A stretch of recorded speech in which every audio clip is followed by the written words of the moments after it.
Salam, hər vaxtınız xeyir olsun. Podkastımızın yeni bölümündə hər birinizi xoş gördük. Bugünkü qonağım Hədəf Şirkətlər qrupunun qurucusu, filoloq, ən əsası da mənə ən yaxın olan tərəfi müəllim Şəmil Sadiqdir. Xoş gəlmisiniz. Xoş gördük, xoş gününüz olsun. Şəmil müəllimin şirkətinin təşkil etdiyi bir forumda onunla daha yaxından tanış olmaq fürsətim oldu. Ondan sonra bütün təhsillə bağlı paylaşımlarını, videolarını izlədikdən sonra təhsilə eyni bucaqdan baxdığımızı gördüm və düşündüm ki, niyə də Şəmil müəllim burada bizlə olmasın və biz bəzi qaranlıq qalan məqamları aydınlatmayaq. Xoş gəlmisiniz. Niyə də yox deyirlər. Bizə də xoşdur, minnətdaram diqqətinizə görə. Təhsil TV-də təhsildən danışmaq çox maraqlıdır. Müəllim, müasir uşaqların həyatında hazırki məktəbin rolu nədir? Ümumiyyətlə, şagirdlərin məktəbə gəlməsi onlara nə qazandırır və yaxud da ki, bu vaxt itkisidirmi?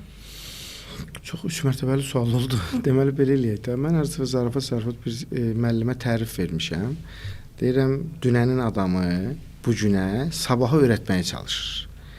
Dünənin adamı bu günə sabahı öyrətməyə çalışır. Yəni, mən dünəni öyrənmişəm, bu gün real həyat yaşayıram və bir də sabahı çalışıram, ona öyrədim. Bu baxımdan baxanda doğrudan da uşaqlar üçün məktəb sıxıcı olur. Ümumiyyətlə, təhsil bilirsiniz də son 100-150 ildə bizim bugünkü model əsasında formalaşdı. Amma qədim dövrlərdə usta şagird anlayışı var idi. Müəyyən daha fərqli formatda mədrəsələr və yaxud da kiçik belə deyək ki, ocaqlar var idi ki, insanların yetişdirilməsində, böyüməsində. Açığı son zamanlar mənim də gəldiyim qənaət budur. Bir çox pedaqoqlar da belə yanaşır ki, məktəb həyatı şagirdlərə çatdıra bilmir. Həyat çox sürətlə inkişaf eləyir. Məktəb isə çox geridən gəlir. Biz tutaq ki, məsələn, xırda bir məşhur olan süni zəkadan danışaq. Bizim müəllimlərin dərsliyə, dərs proqramına, süni zəka proqramlarının gəlməsi bir zaman alır. Ən azından 3 il, 5 il bunu eləyək. Artıq son 2-3 ildə isə bizim dərs dediyimiz uşaqlar bizdən çox qabaqda süni zəka proqramını istifadə eləyir və bizi çox önə keçmiş olur. O baxımdan uşaqlar adətən fikirləşir ki, biz məktəbə niyə gəlirik? Həyat başqa yolda inkişaf eləyir, biz başqa yöndə inkişaf eləmiş oluruq. Bu baxımdan baxanda əlbəttə məktəbi uşaqlar sevmir. Amma biz tədqiqatçılar, pedaqoqlar, ümumiyyətlə müəllimlər məktəbi son zamanların məşhur trendi var idi. Evimizə çevirək, evimizi məktəbə gətirək. Hətta başladıq siniflərdə model dəyişilməyə, divanlar, yumuşaq oturacaqlar, xalça, palaz, bəzi fin təhsilindən tez-tez misal çəkirlər bunu. Müəyyən beynəlxalq təhsil proqramlarındakı sinif bir ev havasına gəlsin ki, şagird özünü tamamilə təcrid olunmuş başqa bir dünyada hiss eləməsin. Çünki bizim bayaq qeyd elədiyim kimi məktəb və həyat bir-birindən biraz fərqlənir. Biz məktəbdə çox əxlaqlı, mədəni, tərbiyəli, dürüst, vicdanlı, ədalətli və s. Bütün bu insan üçün ideal olan hər bir şey yazırıq kitablara. Sonra da müəllimlərin əlinə kitab verir, deyir ki, sinifdə keç və biz bunu eləməyə çalışırıq. Amma məktəbdən çıxan uşaq çıxır, sonra gör həyatda elə deyil, cibindən pulunu oğurlayırlar. Yolda biri buna bir fərqli bir söz atır. İdeal bir mühiti orada formalaşdırmağa çalışırıq, amma cəmiyyət tamamilə başqa cürdür. Əslində biz məktəbi ona görə qurmuşuq ki, cəmiyyəti tərbiyələndirək. İş orasındadır ki, bəzən məktəb cəmiyyətin formalaşmasında, cəmiyyətin tərbiyələnməsində yetərsiz qalır. Hətta deyəsən mən bir dəfə də yazmışdım ki, biz məktəblərimizi, təhsilimizi qurtarmaq üçün birinci valideynlərimizi qurtarmalıyıq. Valideynlərimizi qurtarmaq üçün yaxşı valideyn yetişdirməliyik. Yaxşı valideyn yenə şagirddir, böyüyüb gələcəkdə valideyn olacaq. O bütün bu parametrlərə, mənəvi dəyərlərə, bəşəri dəyərlərə sahib olan insan formalaşdıra biləndə sabah onun övladı da yaxşı təhsil alacaq, yaxşı insan kimi formalaşacaq. O baxımdan istəsək də, istəməsək də məktəb tam olaraq həyatımızı ifadə edə bilmir və uşaqların da dünyanın əksər ölkəsində ən çox belə başa düşdüyüm statistikalarda Hollandiyadadır məktəbdə uşaqların xoşbəxt olması. Əksər ölkəsində, əksər məktəblərdə uşaqlar məktəbdə xoşbəxt olmur. Özlərini məktəbdə xoşbəxt hiss eləmirlər. Onlar orada həbsxana kimi baxırlar, onlar orada sərt qaydalar olan bir rejim kimi baxırlar. İndi ölkələrə görə bu dəyişə bilir. Məktəb modeli üzərində çox işlənilir ki, dəyişək, necə dəyişək, hər dəfə yeni trendlər, yeni yanaşmalar, yeni metodlar. Amma hələ də məncə insanlıq gəlib o məktəbin istədiyi formatına çatmayıb. Belə başa düşdüm ki, gözləntilərin qarşılanmamağının, qarşılana bilməməyinin əsas səbəbi də o zamanın sürətlə inkişafıdır və biz ona ayaq uydurmağa çalışdıqca nə qədər ona professional bir şəkildə ayaq uydurmağa çalışsaq da yenə də geridə qalırıq. Birmənalı şəkildə də, məsələn, bir gün bizim fizika kitablarımızda keçirik, nə bilim, mühərrik motorlarından, motorun ibtidai formasını. Amma bu gün dünya ion motorundan istifadə edir.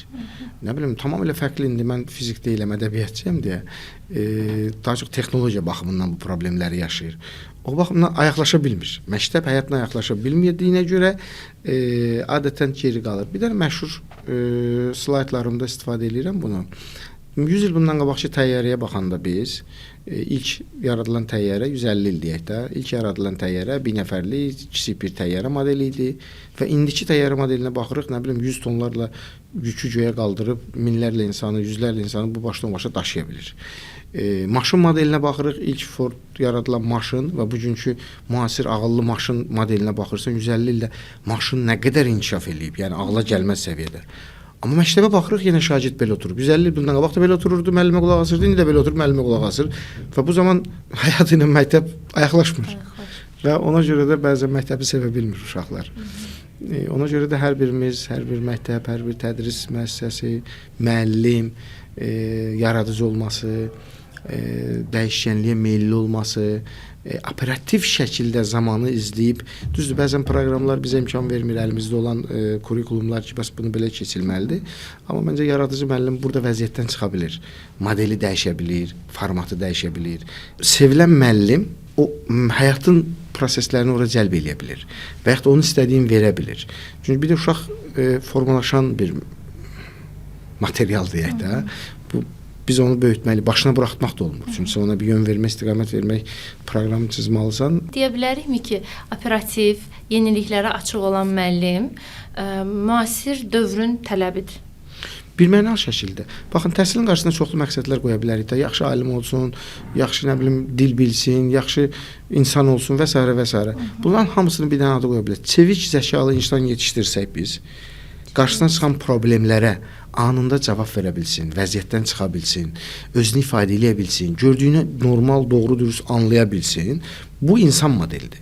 Biz bəzən dediyim kimi təhsildə yalnız nəzəriyyələri yükləyə bilirik, yalnız standartları verə bilirik və bu zaman qırılır məsafə. Amma biz ağıllı insan, bilgə insan, müdrik insan yetişdirdikdə, yəni görən, düşünən, dərk eləyən, bayaq dediniz, kreativ, yaradıcı müəllim eləyəcək bunu. Bu adamı yetişdirə bilsək, o cəmiyyətdə istənilən sahədə, istənilən yerdə uğur tapa bilir. Amma biz onu yetişdirə bilmirik. Çox yaxşı ingilis dili bilən uşaq yetişdiririk. Sabahkar işsiz qalır, deyir ki, yaxşı ingilis dilini bilirəm, mənə işə götürmürlər. Axı sən ingilis dilini bilməyi ilə bazarın üst-üstə düşmür. Və yaxud da biri çox yaxşı riyaziyyatçıdır, mütəxəssisdir deyək. Amma cəmiyyətdə uyğunlaşma, adaptasiya əziyyəti çəkir, problemi yaşayır. O baxımdan məncə bütün istər müəllim, istər şagird anlayışına gələndə yaradıcı və çevik zəkalı insan modeli olmalıdır. Müəllim əgər çevik zəkalıdırsa, dediyim kimi hər şeyi kitabda yazmırlar. Hər şey proqramda da yazmırlar. Bəzən biz müəllimlər tənbəl öyrənirik. Deyirik ki, bunu niyə öyrətmirsən? Deyir ki, kitabda yoxdur. İndi sən deməli kitabda yoxdursa keçməyəcəm. İstərsə də həyatın digər tərəflərini məncə müəllim kitabda var, yox, fərqi yoxdur. O tapmalıdır prosesi, yolunu. Ora bir əlavə də eləmək istəyirəm. Məncə operativ, yeniliyə açıq və həm də mübariz olmaq lazımdır. Bu vacib şərtdir. Nə üçün? Çünki yeni bir yol, yeni bir cığır yaradan hər insan qarşısında ona mane olan minlərlə insanla qarşılaşır. Sadəcə insan deyil, düşüncələrlə, nəzəriyyələrlə də qarşılaşa bilir. Əgər həmin yeniliyə açıq olan insanın mübarizlik ruhu olmasa, o bir yerdə artıq mübarizəsini dayandıracaq, nə qədər yeniliyə açıq biri olsa da ruhdan düşəcək. Gəl mübarizliyi ifadə ilə güclü insan. Psixoloji baxımından güclü olmalıdır. Bugünün ən böyük problemi də insanlarımızın tez ruhdan düşməsi, həvəsdən düşməsi, maraqsızlaşması, cəmiyyətə yerdə şikayətlənməsi. Amma məsələn bizim nəsil, indi A nəsli, Z nəsli deyə gəlirlər. Bizim nəsil işgüzar nəsil idi. Çalışırdı, döyüşürdü, vuruşurdu. Amma indiki nəsil, yəni son deyək ki 20 yaşı ərəfəsində bunlar üçün həyat biraz da fərqlidir. Bir də yaşam standartları dəyişir. yaşam tərzi dəyişir. Bayaq dedim, ha, dünənin adamı bu günə sabah öyrədir.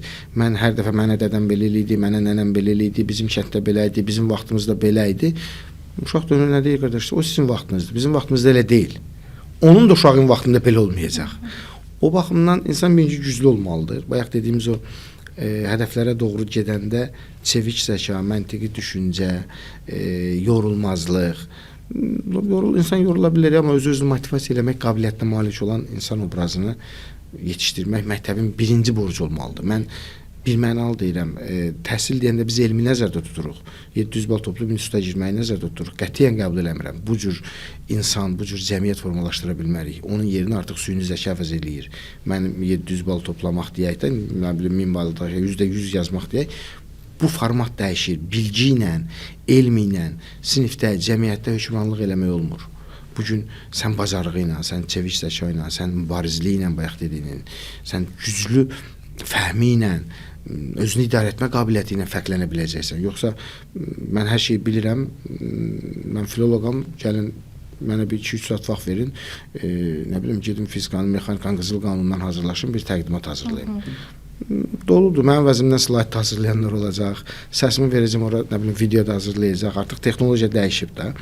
O baxımdan bizim də təhsilə yanaşmamız, bizim də məktəbə yanaşmamız dəyişməlidir. Bu tək biz deyil, bütün dünya belədir. Dünya təhsilində bu dəqiqə bu mövzu çətinlik yaratmış olur.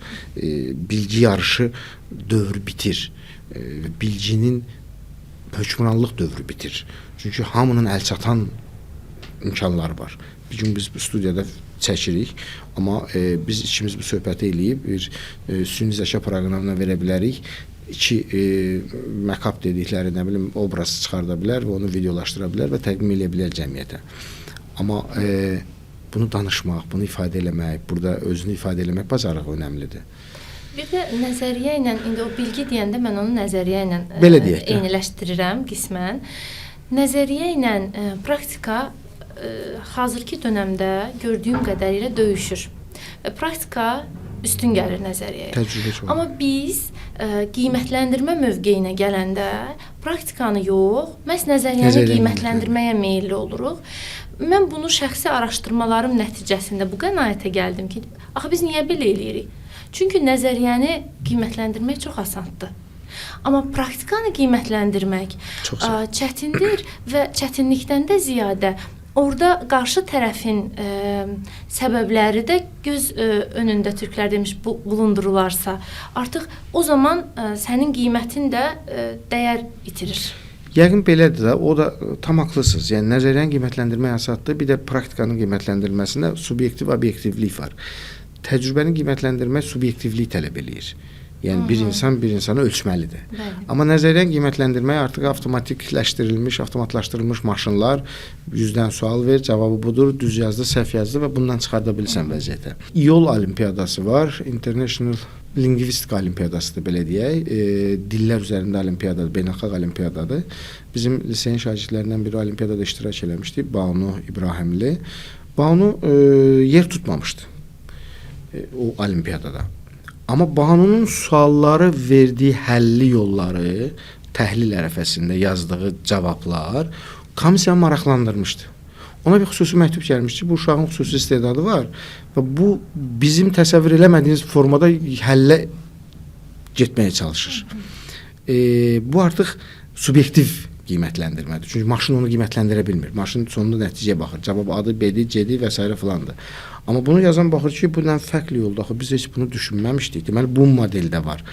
Bu baxımdan təcrübələrin qiymətləndirilməsi subyektiv olduğu üçün obyektivliyi qorumaq çətin olur. Amma biz obyektivliyi özünü ifadə edə bilən insan modeli, kadr potensialımızı, nə bilim, məktəb direktoru, universitet rektoru və ya da sistemi formalaşdırsa, çünki yenə insandan asılıdır. Onu doğru düzgün qiymətləndirib ortalığa çıxarda biləcək. Şagirdlərin məktəbdə düzdən daha çox mən belə şəxsi qənaətimdir, səhv etmələrini istəyirəm. Çünki onlar səhvlərindən daha çox öyrənirlər. Çünki mən özüm də görürəm ki, səhvlərimdən daha çox öyrənirəm. Amma gəlin baxaq müəllim aspektinə. Müəllim olaraq bizim səhv etmə imkanımız, limitimiz çox aşağıdır. Təhsildə təcrübə təhlükəlidir. Çünki sən həmin anda onun nəticəsini görə bilmirsən.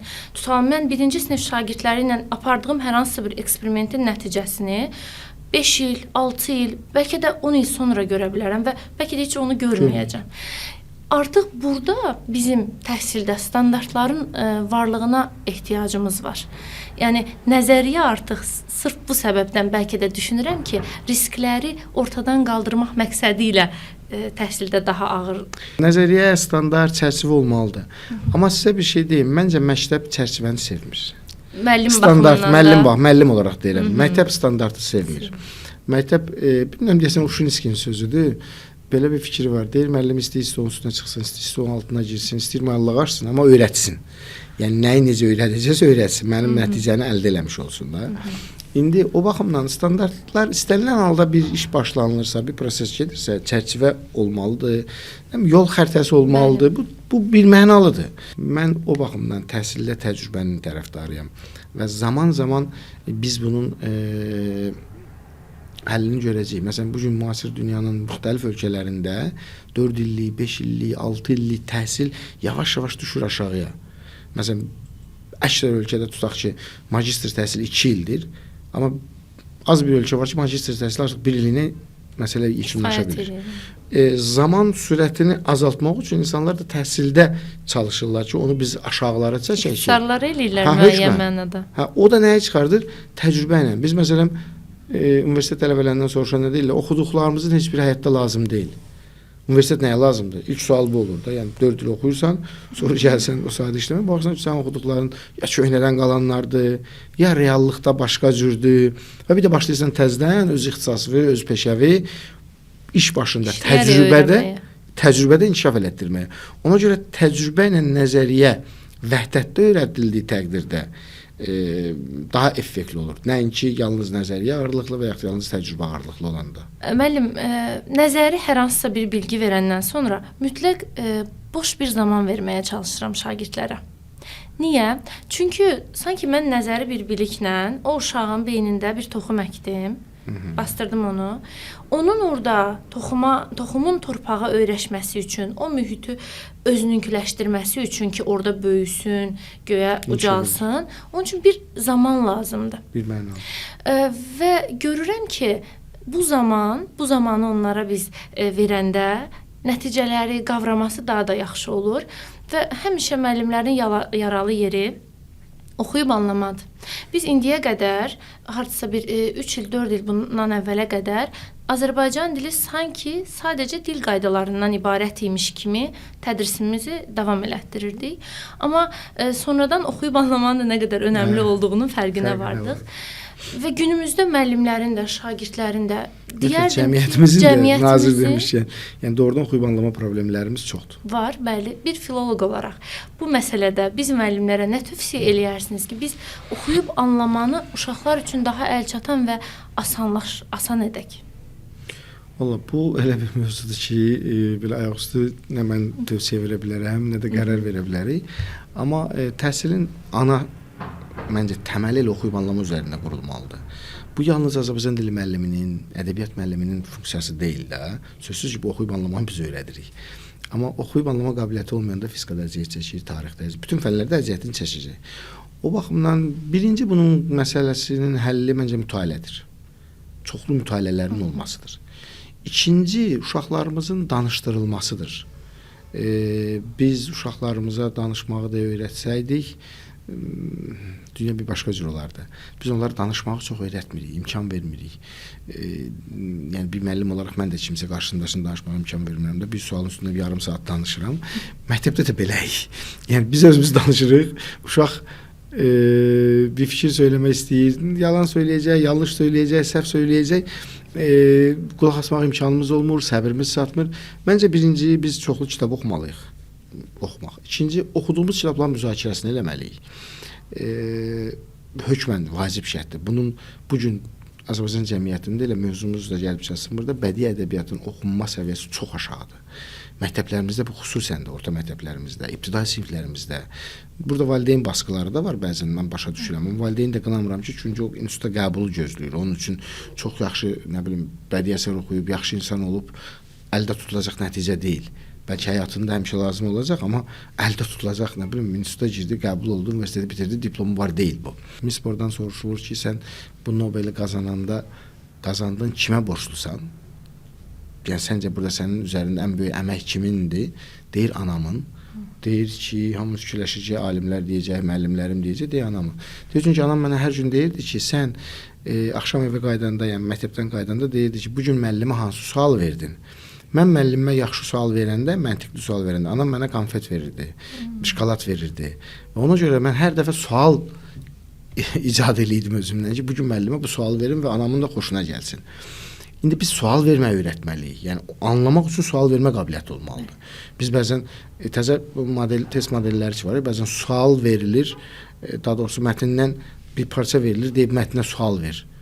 Bir eksperiment eləmişsiniz, eləməmişsiniz bilmirəm. Uşaqların çoxusuna deyin ki, məsələn bu mətnə 5 dənə sual yaz. Gör neçə uşaq doğru, dürüst, məntiqli, faydalı sual yaza biləcək. Yəni tərsinə çevirək də.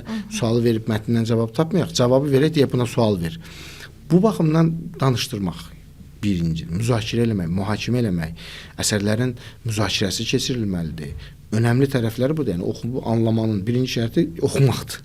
Bir də danışmaq fürsəti vermək. Sözsüz. Yəni danışmaq və oxumaqda bu nə deyirlər, bir danış-keşit məsələsi kimi o prosesi davam elətdirə bilsək, mütaliə mədəniyyətimizi formalaşdıra bilsək, elə bilirəm ki, bizim oxuyub anlama qabiliyyətimizə gəlib yüksəldə bilərik. Yüksəldə böyüyən bir uşaq bir də cüsün çox məntiqli danışır, fikrini izah eləyir, bir şey əldə eləmək üçün sonra böyüyür, həyatda uğur qazanır.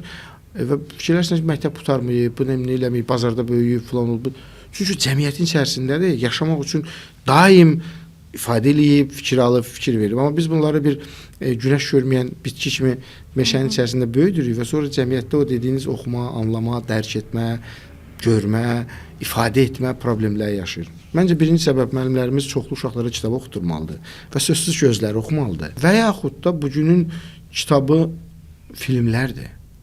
Ən azından film oxutdurub, filmə baxdırtdırıb, sonra onu müzakirə eləyib danışdırtdırmaq, yəni bu da dinləmə mədəniyyətidir. Dinləmənin də formalaşdırması, görməyin də formalaşdırması və danışmağın da formalaşdırması. Ona görə yəni oxumaq deyəndə belə kompleks nəzərdə tuturam ki, teatra gedə bilirlər. Yəni oxumağın tərkib hissələri çoxdur. Yəni oxumaq sadəcə hərfləri oxumaqdan mən onu demək istəyirəm. Bəli, yalnız kitabı vərəqlədim, oxudum, bundan məsələ bitmirdi. Bütün günün ona gətirdiyi çoxlu şansları var. Biz sadəcə bunları düzgün istiqamətləndirə bilsək, o uşağımızın oxuyub anlama səviyyəsi yüksələcək.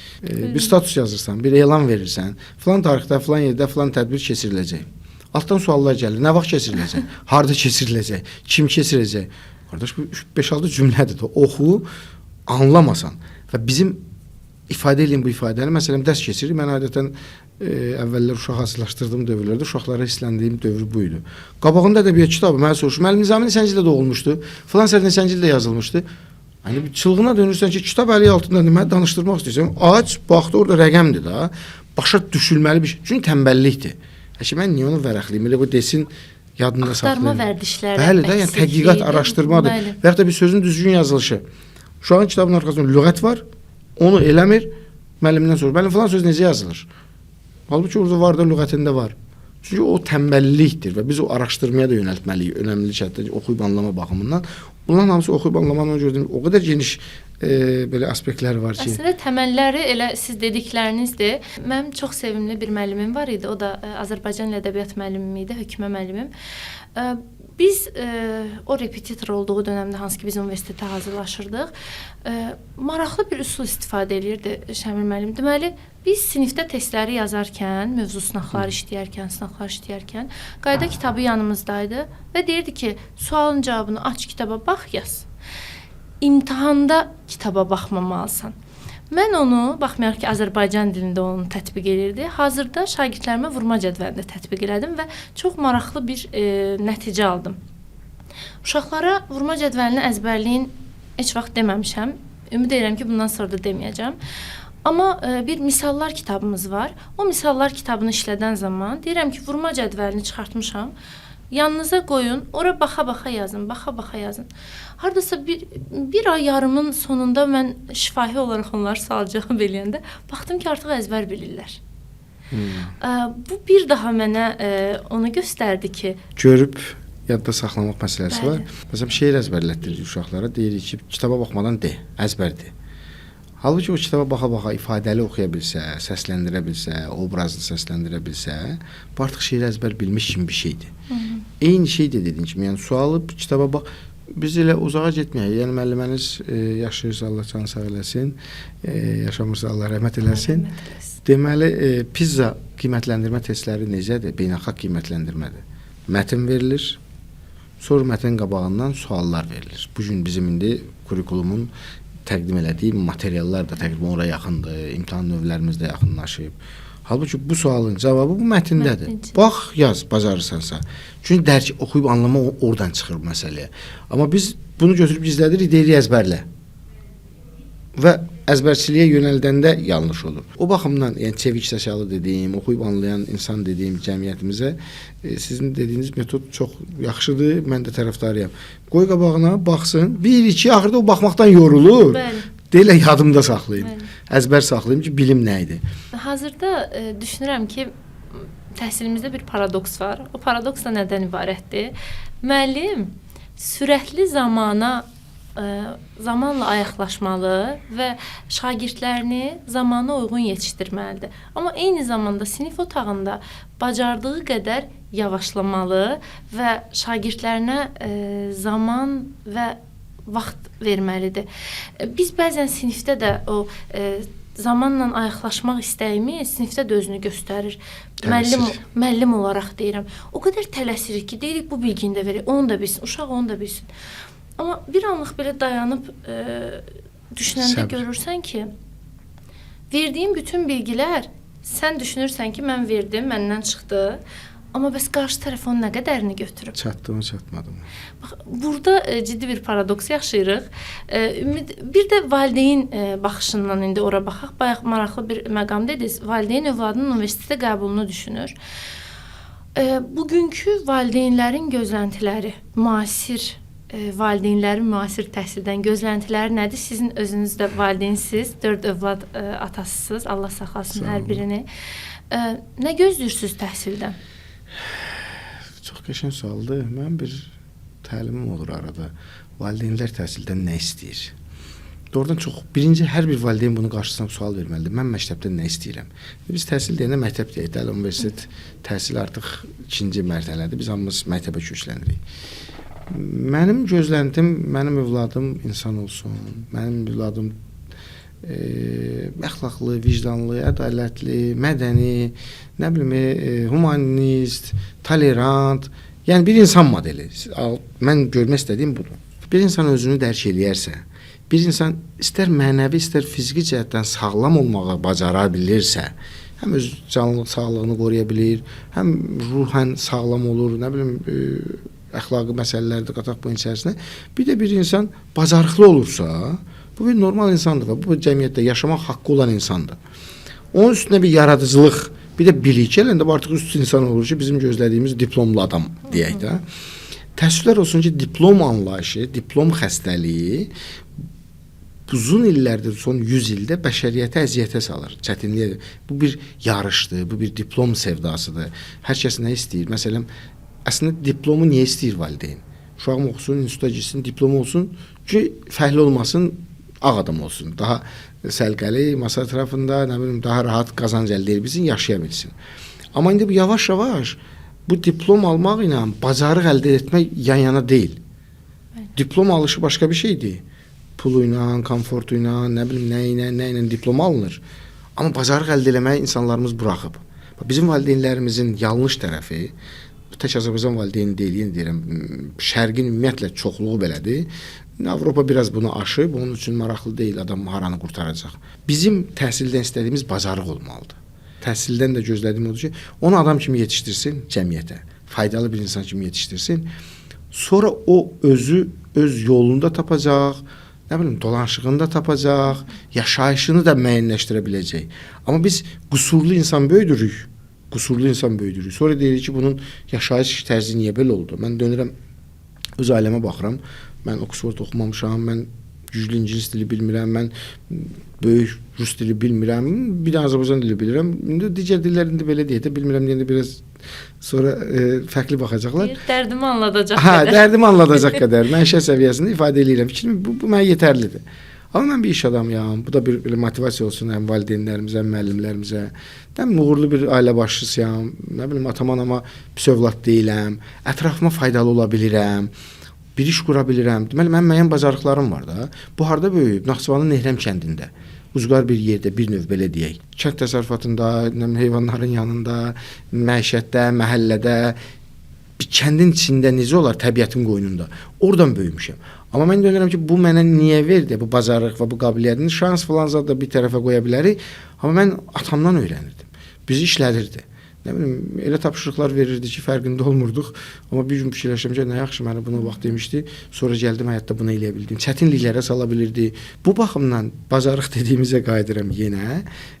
O məktəblərdəki təhsil sistemində biz diplom sevdasından uzaqlaşa bilsək, peşə yönümlü təfəkkürə sahib ola bilsək, hər birimiz bir valideyn olaraq, mənim uşağım İngilis dili bilmir. Valideynlərimizin bu gün siz belə tutuquşu kimi hamının problemidir. Hamı İngilis dili öyrənməlidir. Niyə? Hindistanda nə bilim, əyyaşlar da İngilis dili bilir. İngiltərədə küçə təmizləyənlər də İngilis dili bilir. Deməli uğurlu adamdır. Yox.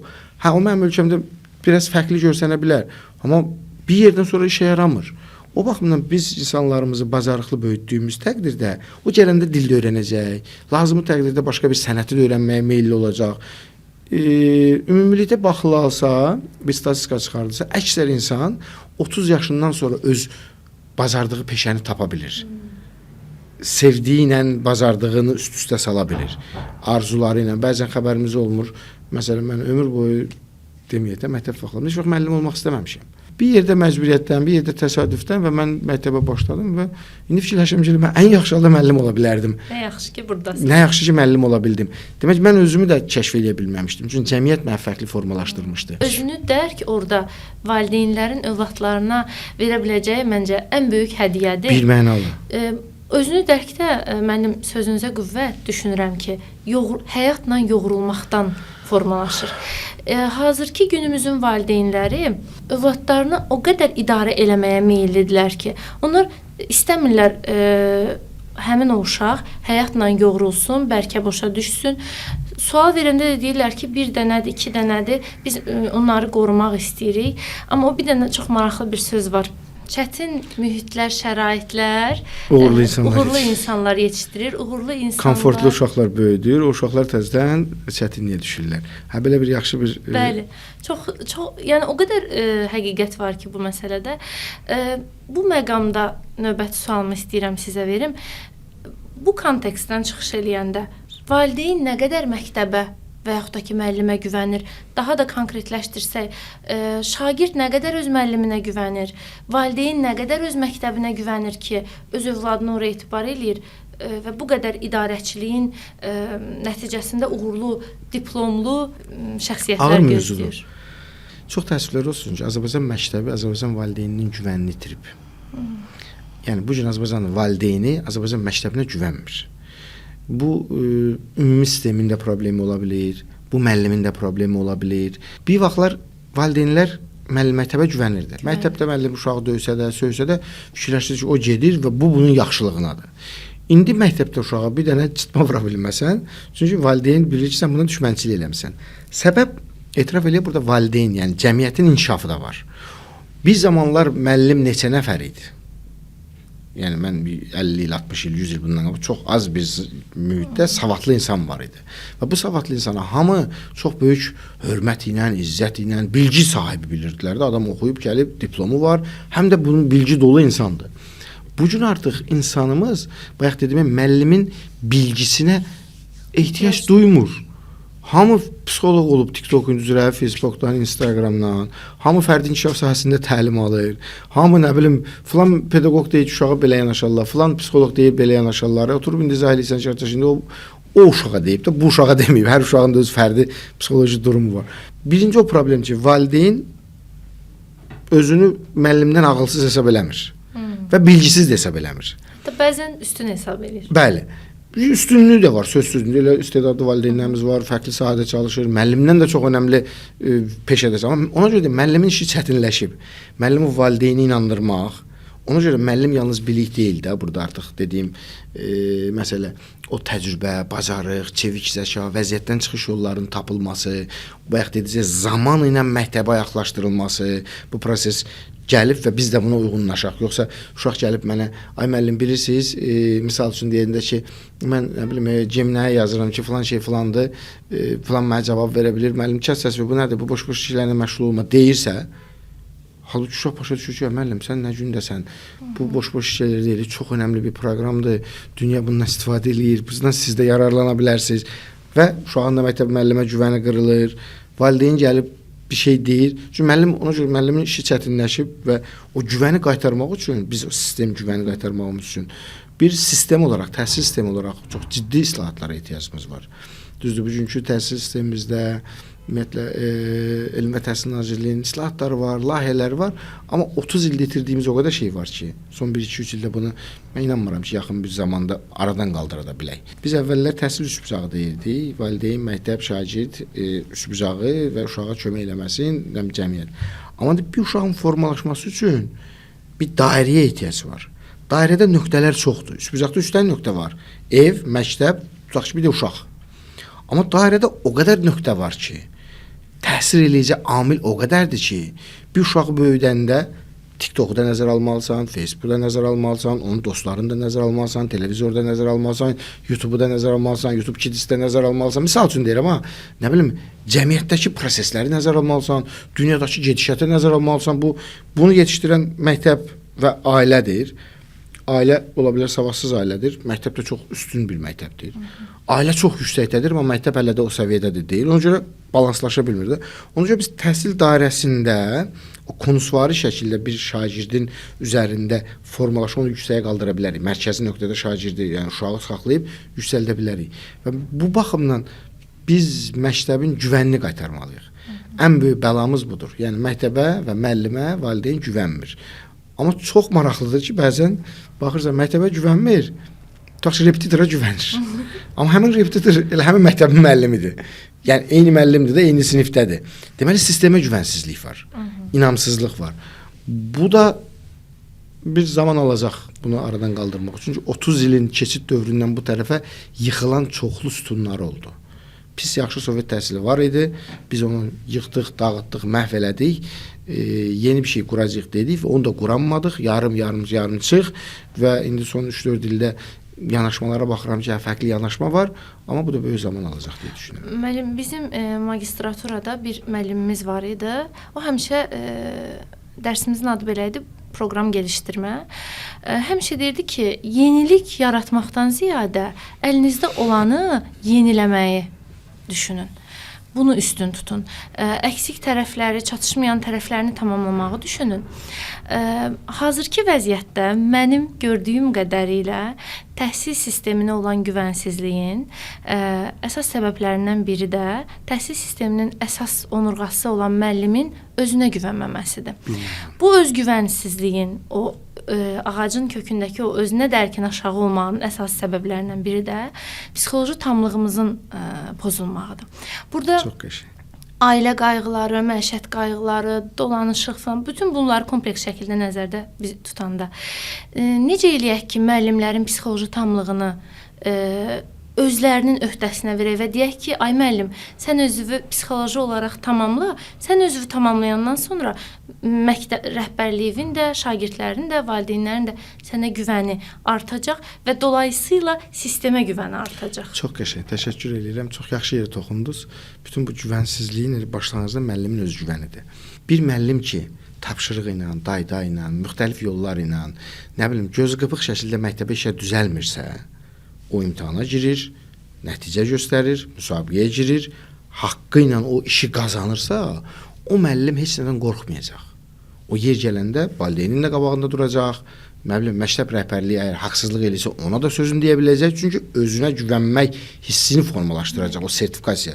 Və zaman-zaman görürəm ki, doğrudan da o dediyiniz proses elədir. Yəni öz nəticəsinə güvənən, arxayın olan, gözləriniz gülür. Yəqin siz də o vəziyyətdə baş üzə çıxanlardansınız. Yəni orada artıq sən rahat olursan. Yəni mən nədən qorxmalıyam ki? Amma biz nə eləyirik? Bir şey deyirəm, birdən nə bilim direktorun xoşuna gəlməz, müdir müavini belə deyər, nə bilim, nəsə də, amma sən bilirsən ki, bu haqlısan və müəllimsən və bunu ifadə etmə imkanların var. Müəllimin öz güvəni olması üçün birinci maaşdır. Yaxşı maaş olmalıdır. Yəni müəllim işləməsi üçün. Və kişilər müəllimlikdə maaş az olduğu üçün buradan yayındı. Tamam başqa sektorlara getdilər. Və məktəbdə maaş yoxdur, və ailə dolandıra bilmirəm deyə uzaqlaşıldı və qaldı qadınlarımızın üstünə. Qadınlarımız da ya məcburiyyətdən, ya başını qatmaqdan, ya bekarçılıqdan bu işə düzəldi. Ki, yenə istisnalar qaydaları pozmur, sizin kimi yaxşı müəllimlər işin önündədir və məktəbdə vəziyyət düşdü aşağıya. Ona görə məncə birinci maaş müəllimin öz güvəninə təsir edəcək amildir. Çünki müəllim niyə bahalı maşın sürməsin, müəllim niyə yaxşı ayaqqabı geyinməsin, brend marka geyinməsin.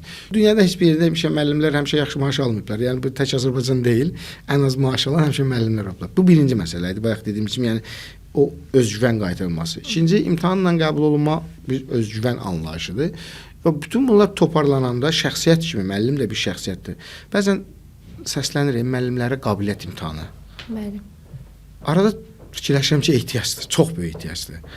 Çünki müəllim üçün qabiliyyət imtahanı önəmlidir. Onsuz da müsabiqə var, yəni müəllimliyə qəbul. Universitetə hamı girə bilir, amma məktəbə gedəndə müsabiqə var. Orada artıq onun səsinə baxınılır, nə bilim, və s. parametrləri nəzərə alınır.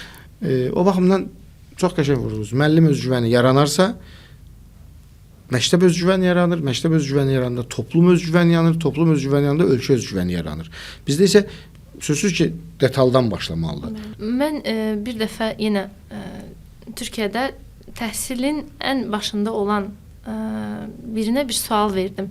Sanki bilmirdim də o çox önəmli biridir. Vəzifəcə, statusca, heç nədən xəbərim yox idi. Belə dedim ki, siz necə olub ki, olub ki də bu nöqtəyə gələ bilmisiniz? Mənə dedi ki, risk alaraq. O söz harca üstündən bir il keçib, mənə o qədər silkələdi ki, biz günümüzdə özgüvənimizi də aşağı salan, elə özünü dərkimizi də aşağı salan, ümumilikdə həyata adaptasiyamızı aşağı salan məsələlər komfort zonamızdan çıxmaq istəməməyimiz, daim özümüzü rahatda saxlamağımız. Bizim həmişə sabah qorxumuz olub, müəllimə. Olub? Həmişə sabah qorxumuz olub. Cehiz yığmaqdan başlayın. Qış tədarükü. Həmişə sabah qorxumuz olub. O qorxu var ha, ehtiyac qorxusu. Birdən görəsən sabah nə olacaq? Bu bizim Sovetlərdən qalma qorxumuz, bizim regionun qorxusu, risk almaq, yəni qorxusu çox böyükdür bizdə. O riskdən qorxur ki, birdən belə olmasa, deyir ki, həyatım alt üst oldu, deyir, nə bilirsən, bəlkə alt üstündən daha yaxşıdır. Ona ürək eləmək lazımdır. Yəni müəllim də çox riski sevməlidir. Yəni müəllimlik əslində onu tələb eləyir.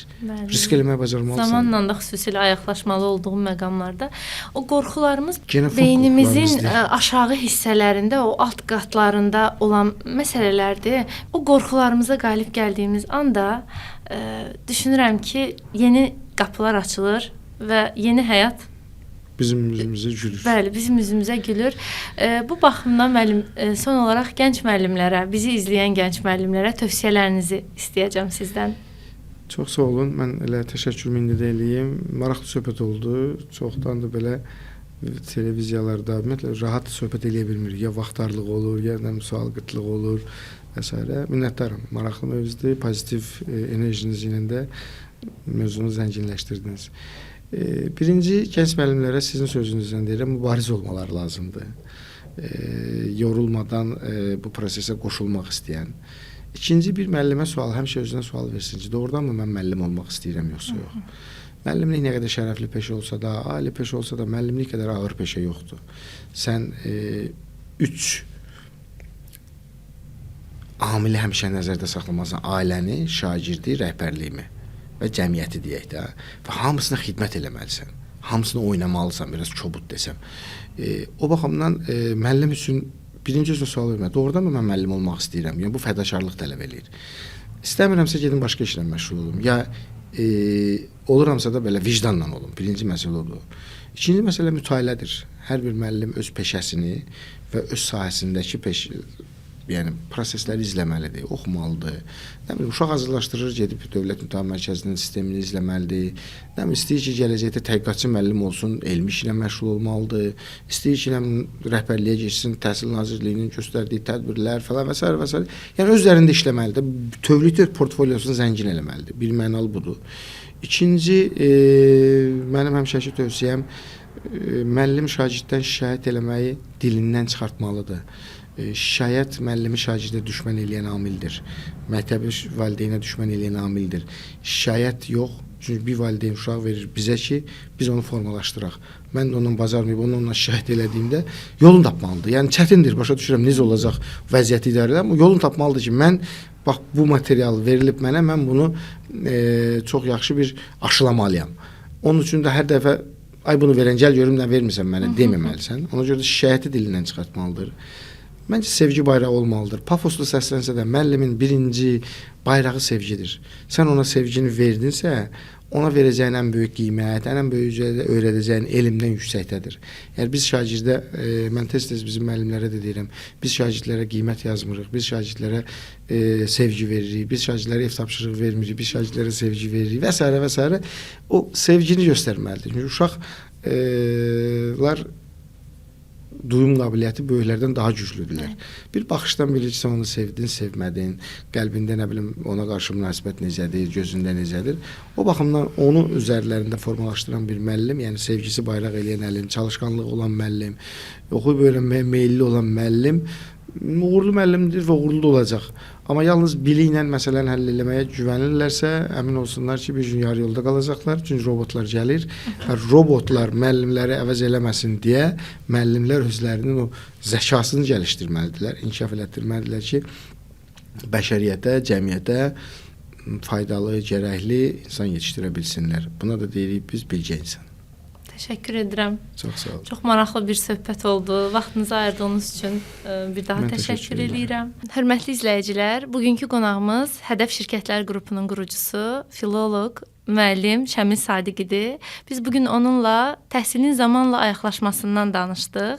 Ümid eləyirəm ki, bu söhbətimiz sizin üçün faydalı oldu. Növbəti podkastlarda görüşənədək.